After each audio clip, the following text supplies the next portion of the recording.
Welcome to somewhere partially underground on this continent.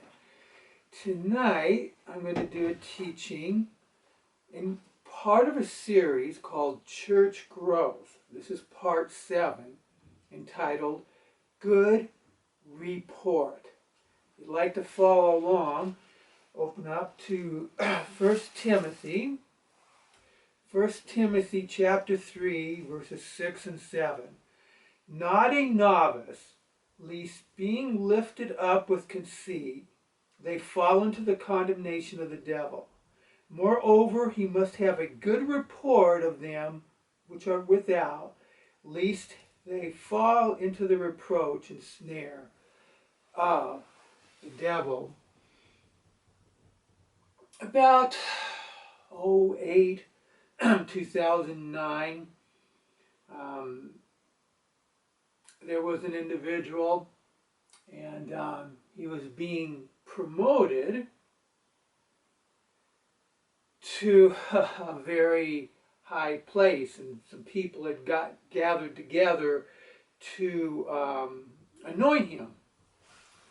And there was a lot of very strong things said to promote him, and these people called themselves, and I don't say that in the sense that I don't believe their credentials, but that they presented themselves as leading apostles and prophets.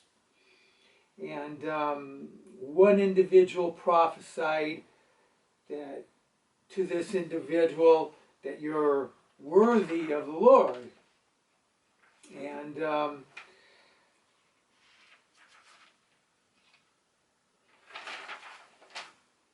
another one prophesied not just like this individual's church, but the whole world. we're having some big things being said over this person. Something about the course of history and giving honor where it's due. And all these people are gathered around and prophesying over him. And the one that was really too much for me was that Moses would no longer be considered the high water mark. It's like, this is getting carried away. They're all jumping off the vegetable cart. And then a lady was prophesying something about history from years from now, about measuring by the heart or his ministry or whatever. And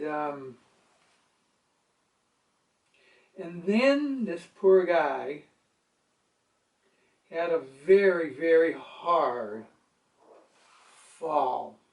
He fell off the vegetable cart.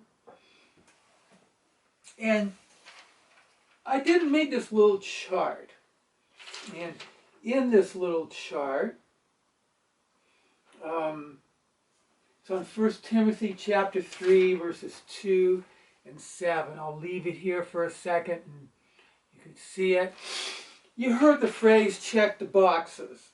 So there's 18 things in those verses. There were 11 things to do to be a leader, a bishop, an elder. I would say if you're going to appoint someone to a high position in the church, this is the things you need to be. And then 7 things to not be or not do. And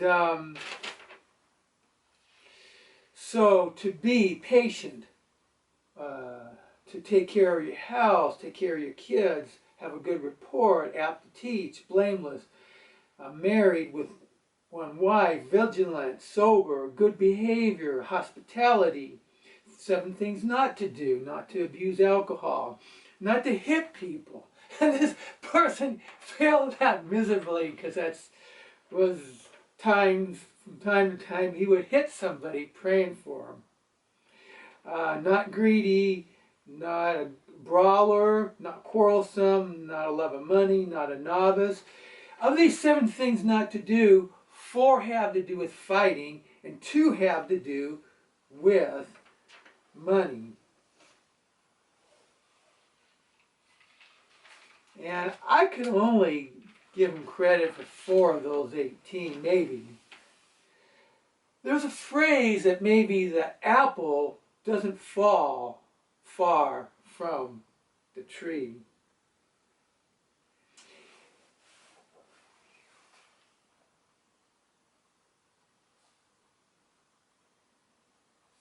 And what I mean by that they weren't going through this ordination process.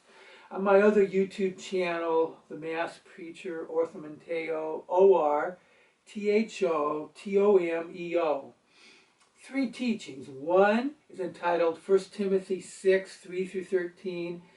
Another one is entitled 1 Timothy 3, 1 through 7. And another one is entitled Qualifications for Pastors and Leaders. I have a thought, and my opinion, of some of the bizarre scandals we've seen in the last few decades is because of an open rebellion of leaders in the church, of not raising up people to these standards. Commentary on this portion of Scripture here in 1 Timothy, verses 2 to 6 are but one sentence, and it introduces us to what may be the conclusion of the whole. An overseer in a congregation must be irreproachable, ever as far as outsiders are concerned. Let's look at 1 Corinthians 10, 32 and 33. The great Apostle Paul, the architect of the New Testament, a human being who understands this thing called the ecclesia more than any other human being. And in this letter here he says, "Give none offense, neither to the Jews, nor to the Gentiles, nor to the church of God, even as I please all men in all things, and not seeking my own profit, but the profit of many, that they may be saved." In Acts 26:28, almost outpersuades me, King Agrippa says. I think Paul, King Agrippa, liked or respected Paul. In 27:36, Paul cared about the people in the storm, and he was imploring them to take certain actions to save themselves. And it wasn't just looking at them as points on a chart for getting credit for converts. He was looking at them as human beings, like, man, you just got to eat. You know, I know this is rough here, but and he looked at them, and I believe they could feel that Paul cared. And in verse 43, the centurion wanted to take actions and make sure he wouldn't die, because I think he liked the guy. And in 28:30 was an example of Paul just being a good person in the community. The phrase in 1 Timothy 3:6, not a novice. So what is a novice? Overly simplistic answer is a novice is someone who refuses to do this list and desires to be a leader. I blame the leadership in churches, in denominations. I knew a young man, and it was in the 88, I think was the year. He was in his middle 20s, and somehow he had become a pastor in this church, in this denomination. And he was doing a good job. I don't think he didn't have any formal training. And so it looked like the denomination was going to keep him on, but they wanted him to be credentialed. And he kind of didn't want to, but he agreed to it. So I took a leave of absence from work, and I helped him drive a long distance to that denominational Bible college, and dropped him off there, and didn't see him for a couple years, and I finally caught up with him, and man, he was really bummed out.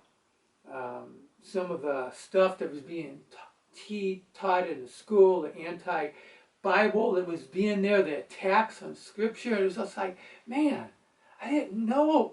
You know, does the denomination know? And he was just kind of confused, and you know, he didn't want to do this, I don't think, in the first place. And now the stuff is going on. He didn't go into a lot of detail, but he was just really troubled by what was going on.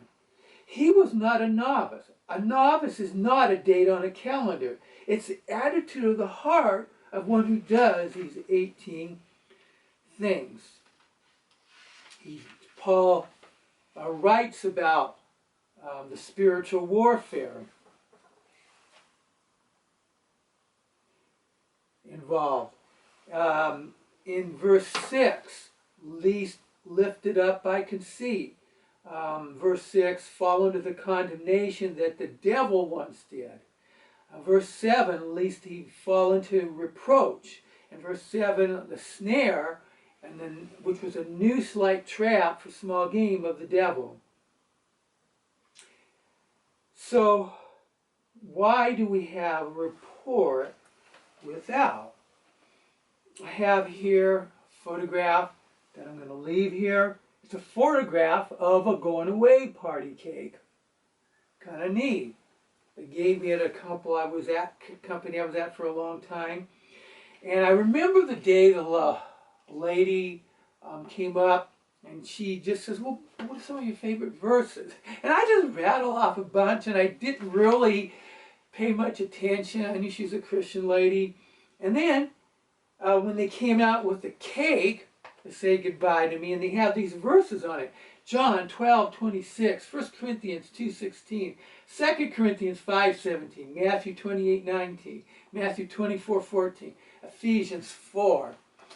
And it was fascinating that my experience over these decades at this company, I was going through a change of upper management, and just stuff was going on, and I didn't expect anything. So I was happy just to, you know, to have something. And but as I was reflecting back, as I look at this picture, I think about the respect that I earned. I wasn't a perfect employee. I chewed some people out, and you know, over a long time, you know, especially in that stressful aerospace manufacturing environment, but they thought enough of me. I had enough of a good rapport outside of the church with these people in this company, the people, old timers who were left there, the new people who, the little bit they knew me, would wanna do something like this. There's a book entitled Lifestyle Evangelism by Joseph C. Aldridge, 1981. A few comments from the book. Making a place in your life for non-Christian neighbors demands effort, thought, and at times risk. Outsiders to faith are first drawn to Christians and then to Christ. Unfortunately, not all Christians attract. There was a church I attended.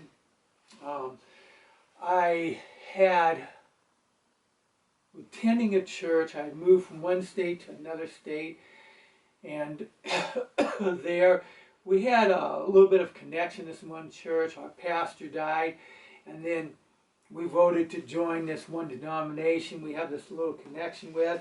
We did some radical street preaching. And one time, a 4th of July, we had a guy dressed up like the devil, and we were passing out tracts, and we had a microphone going around street preaching from one group to another. There was a big park, and we were there through the fireworks.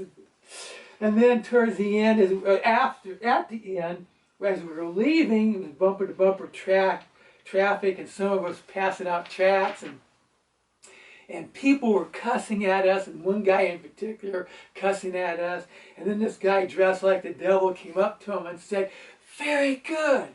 It's just exactly like I taught you to do."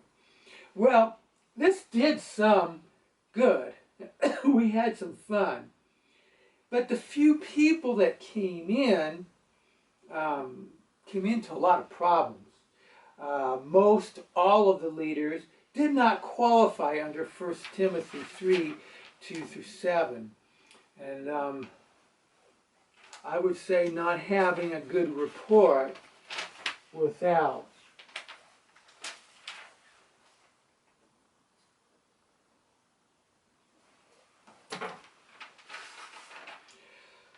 There were cliques, there was turmoil, there was really silly stuff that went on, like some of the ladies of some of the higher-ups in the church didn't want to go to a Vanna party for somebody because they weren't in their clique, and it was really bad stuff. I rebuked the pastor once, and he kind of changed for a little bit and then finally forced me out and was unrepentant. And so I say, if an unrepentant church leaders who refuse to follow the view of a good report without can lead a church to a toxic, evil environment that will destroy spiritual babies. 1 Corinthians 3:2. You are epistles written, known and read, our lives are read, our letters read by all people. J. Vernon McGee made a quote about somebody. A guy was handing out a tract, and this person said, I can't read this, but I can read your footprints. If you have a hard time finding a church that isn't dead or weird, you can still have a good report without. It may not have a church to bring people to, but you can still lead people to Jesus. Lord, I pray for everyone who listens to this about a need to have a good report. Churches and pastors are listening to it. You need to have a good report. And yes, there will be persecution. Yes, things will happen, but don't be it because you're a goofball. And individuals need to have a good rapport without. And Lord, I pray for everyone, every believer who is watching this. And I pray for the unbelievers who are watching this, Lord, that they would come to a saving knowledge in Jesus and look to Jesus for their salvation, even when man fails them. Lord, signing off from somewhere underground. Good night.